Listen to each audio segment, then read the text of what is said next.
बिस्मिल्लाहिर्रहमानिर्रहीम। मैं हूं यासिर, आप देख रहे हैं मेरा यूट्यूब चैनल। दोस्तों, आज हम बात करेंगे कि पीटीआई आज इस नहज तक क्यों पहुंच चुकी है। पीटीआई के वो कौन से ब्लंडर हैं जो पीटीआई आज इस नहज तक पहुंच चुकी है कि वो आहिस्ता आहिस्ता करके ख़त्म होती जा रही है। पीटीआई का जो सबसे पहला ब्लंडर था वो ये था कि जब पीटीआई को हुकूमत से निकाला गया तो इमरान खान साहब और उनके साथियों ने फ़ैसला ये किया कि हम पार्लियामेंट से इस्तीफ़े दे देते हैं।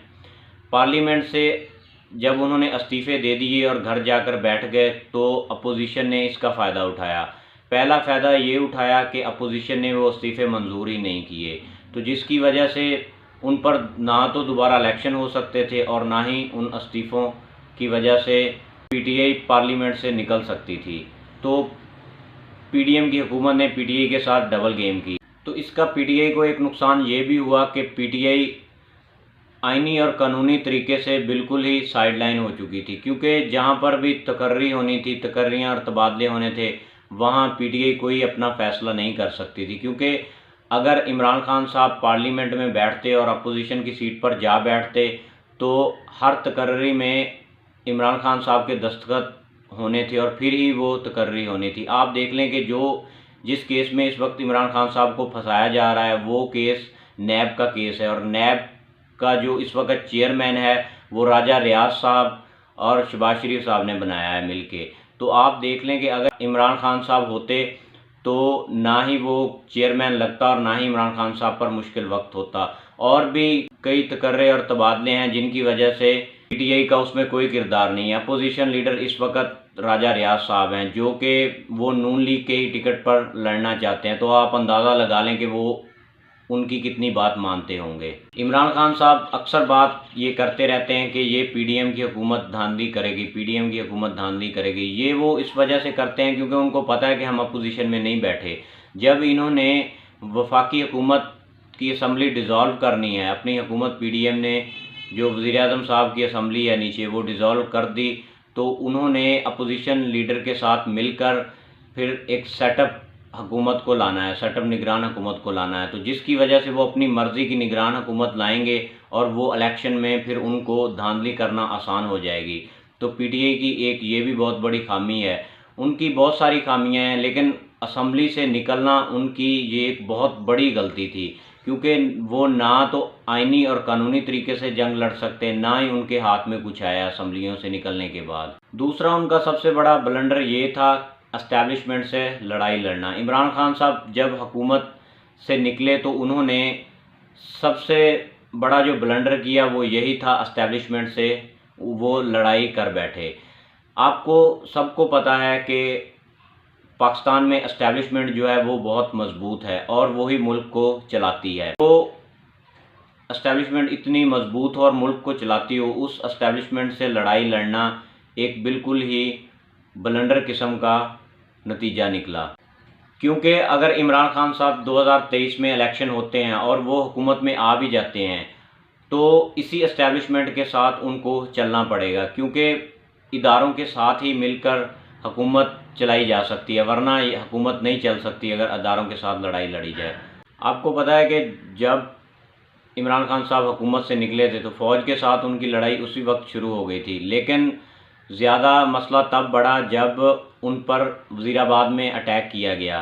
तो उसके बाद जो इमरान खान साहब ने एक आईएसआई के अफसर पर इल्ज़ाम लगाया था, मेजर जनरल फैसल नसीर पर, तो उसके बाद ये लड़ाई में और कशीदगी आ गई। तो उसके बाद आर्मी और इमरान खान साहब के ताल्लुकात जो हैं वो बिल्कुल ही ख़त्म हो गए। हालांकि ये जो हमला हुआ था इसमें अगर समझा जाए तो आईएसआई की साजिश बिल्कुल भी नहीं है, क्योंकि अगर कोई इदारा चाहे मिलिट्री का एक बंदे को मारना तो वो आसानी से स्नाइपर के ज़रिए भी मरवा सकते हैं और किसी को पता भी ना चलता। लेकिन ये सिर्फ़ और सिर्फ पॉलिटिक्स की जो आपस में दुश्मनी है, ये इन्होंने ही एक चाल खेली थी, जो कि आपको पता है कि जो बंदा वहाँ पर पकड़ा गया था वो नशावर बंदा था, तो वो नशे करता था, तो ऐसा बंदा पॉलिटिक्स को ही मिल सकता है। तो ये पॉलिटिक्स की आपसी दुश्मनी में आर्मी को इन्वॉल्व किया गया और आर्मी पर इल्ज़ाम लगा दिया गया। तो इससे मामलात जो हैं वो मज़ीद बिगड़ते गए। हुआ यूं कि मामलात इतने बिगड़ते गए कि 1.5 साल में इमरान खान साहब और पीटीआई ने कारकुनों में आर्मी के ख़िलाफ़ इतना गुस्सा भर दिया था कि जब 9 मई को इमरान खान साहब को पकड़ा गया तो लोगों का आर्मी के ख़िलाफ़ इतना गुस्सा था कि उन्होंने आर्मी के सामने जाकर, आर्मी की तंसीबात के सामने जाकर एहतजाज करना शुरू कर दिया। लेकिन उसमें देखा जा सकता है कि कुछ अफराद शामिल होते हैं और वो उनको भड़काते हैं और अंदर जाने का कहते हैं, क्योंकि लोगों के अंदर 1.5 साल से गुस्सा भरा जा चुका था आर्मी के अंदर, और फिर उन्होंने आर्मी की तंसीबात पर हमले करना शुरू कर दिए। लेकिन जो सबसे दुख वाली बात है वो ये है कि उन शहीदों के मुजस्समों पर हमले करना या उनकी तस्वीर को जलाना, ये सबसे गलत बात थी, क्योंकि कोई भी जो शहीद होता है वो अपने मुल्क के लिए जान देता है, उसका ज़ाती मफाद कोई भी नहीं होता। जो कौम अपने शहीदों को याद नहीं रखती वो कौमें ख़त्म हो जाया करती हैं। पीडीएम को इससे फ़ायदा उठाना था और उन्होंने इससे भरपूर फ़ायदा उठाया।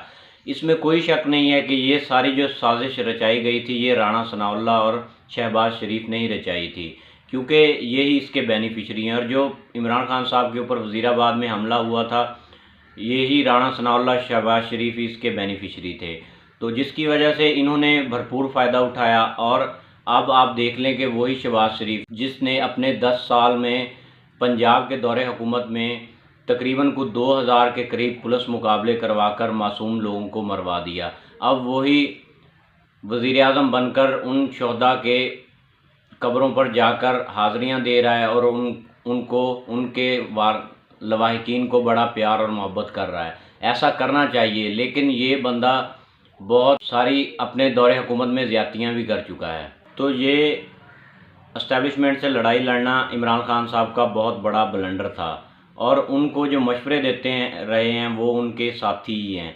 तो उनको हालांकि रोका भी जा सकता था कि आप एस्टेब्लिशमेंट से लड़ाई ना लड़ें, क्योंकि जब हम हुकूमत में जाएंगे तो एस्टेब्लिशमेंट के साथ ही मिलकर चलना पड़ेगा। अब 2023 में अगर इमरान खान साहब की हुकूमत आ जाती है तो इसी एस्टेब्लिशमेंट के साथ इमरान खान साहब को चलना पड़ेगा। लेकिन ये दोनों एस्टेब्लिशमेंट और इमरान खान साहब आमने सामने इतना आ चुके हैं कि अब कोई गुंजाइश नहीं बची है। वो नहीं चाहते कि ये इमरान खान साहब वज़ीर-ए-आज़म बने। तो एस्टेब्लिशमेंट से लड़ाई लड़ने का ये सबसे बड़ा नुकसान जो हुआ है वो पीटीआई और इमरान खान साहब को हुआ है। पीटीआई का जो तीसरा बड़ा ब्लंडर था वो ये था कि इमरान खान साहब जो उनके साथी थे उनसे जो मशवरे लेते थे वो बहुत उनको गलत मशवरे देते थे और इमरान खान साहब उनकी बात मान भी जाते थे। आज देख लें कि जो उनके साथी हैं वो एक एक करके आहिस्ता आहिस्ता करके पीटीआई को छोड़ते जा रहे हैं, क्योंकि उन पर मुश्किल वक्त है। लेकिन वो ये नहीं देख रहे कि इस वक्त पीटीआई और इमरान खान साहब और जो पीटीआई के कारकुनान हैं उनसे ज़्यादा उन पर मुश्किल वक्त है। तो जिसकी वजह से वो जाते हैं, प्रेस कॉन्फ्रेंस करते हैं और पीटीआई को खैरबाद कह देते हैं और उन्हें रिहाई मिल जाती है। लेकिन इसमें एस्टेब्लिशमेंट को भी सोचना पड़ेगा कि जो लोग उन कारकुनान को भड़काने वाले हैं उनको क्यों नहीं पकड़ा गया, क्योंकि वो लोग ताकतवर हैं, मजबूत हैं, या सिर्फ पीटीआई को ही तोड़ना मकसूद था। क्योंकि अगर इंसाफ कायम करना है तो ताकतवर और कमज़ोर दोनों को एक पलड़े में तोलना होगा। जो पीटीआई की सीनियर लीडरशिप है वो एक एक करके अपना बयान देते जा रहे हैं कि हमने पीटीआई को छोड़ दिया, और वो अलहदा होते जा रहे हैं और उनको रिहाई भी मिलती जा रही है। हालांकि यही लोग इमरान खान साहब को मशवरे देते थे और उनके कारकुनान से खिताब भी करते थे। तो जिसकी वजह से आज कारकुनान पर इतना मुश्किल वक्त है कि 10,000 के करीब कारकुनान, ख़वातीन और मर्द जेलों में पड़े हुए हैं। लेकिन ये जो लोग पीटीआई के बड़े खैरख्वाह बने फिरते थे वो एक एक करके पीटीआई को छोड़ते जा रहे हैं और अपने आप को सिक्योर कर रहे हैं। अब एक मिसाल इससे ले लें कि रात मुसर्रत जमशेद चीमा और जमशेद चीमा ने एक प्रेस कॉन्फ्रेंस की है। उन्होंने ये कहा है कि इस्टेब्लिशमेंट से लड़ाई लड़ना हमारी बहुत बड़ी गलती थी, और ये जो गुस्सा निकाला गया है 9 मई को, ये हमने जो 1.5 साल से किया सारा कुछ, जो लोगों के दिलों में आर्मी के ख़िलाफ़ गुस्सा भरा है, तो ये उसका नतीजा है। ये लोग खुद मान रहे हैं कि ये सारा कुछ हमने किया, क्योंकि इन लोगों ने अपने बिज़नेस बचाने हैं और ख़ुद को बचाना है। और एस्टेब्लिशमेंट की तरफ से भी यही लग रहा है कि वो इंसाफ करना नहीं चाहते, बल्कि वो पीटीआई को तोड़ना चाहते हैं। क्योंकि अगर वो पीटीआई को तोड़ना ना चाहते और इंसाफ करना चाहते होते तो वो सबको एक पलड़े में तोलते, इनको भी सज़ाएं देते जो पीटीआई की सीनियर लीडरशिप है, और कारकुनान को भी सज़ा देते। लेकिन उन्होंने ऐसा नहीं किया। कारकुनान तो जेलों में पड़े हैं, लेकिन ये प्रेस कॉन्फ्रेंस करते हैं और रिहाई इनको मिल जाती है और ये घर को चले जाते हैं। सिर्फ पीटीआई के कारकुनान और पीटीआई की ख़वातीन का जो दुख और दर्द है वो सिर्फ़ और सिर्फ इमरान खान को है। इनको कोई उनका दुख दर्द नहीं है। इमरान खान साहब अपनी बारहा तकरीर में ये कह चुके हैं कि मुझे अपने कारकुनान का बहुत दुख है, क्योंकि वो जेलों में पड़े हुए हैं हमारी वजह से। तो बाकी तो किसी को कोई दुख नहीं है। इमरान खान साहब और पीटीआई अकेले रह गए हैं, और उनके कारकुनान, और वो भी अक्सर जेलों में पड़े हैं, क्योंकि पीडीएम तो इसमें से फ़ायदा उठाना चाहती थी। इमरान खान साहब ने 100 चालें चली हैं, लेकिन पीडीएम ने एक चाल चली है और वो उसमें कामयाब हो गई है। तो अब देख लें कि पीडीएम तो चाहती थी कि एस्टेब्लिशमेंट से लड़ाई हो पीटीआई की, और वो उन्होंने करवा दी, उसमें करवाने में कामयाब हो गए। तो आज पीटीआई को ख़त्म किया जा रहा है, तो जिसकी वजह से अब होगा ये कि 2023 का इलेक्शन ये किसी भी तरीके से धांधली करके जीत जाएंगे। लेकिन कुछ लोग हैं जो अभी भी चट्टान की तरह इमरान खान साहब के साथ खड़े हैं और वो डटे हुए हैं।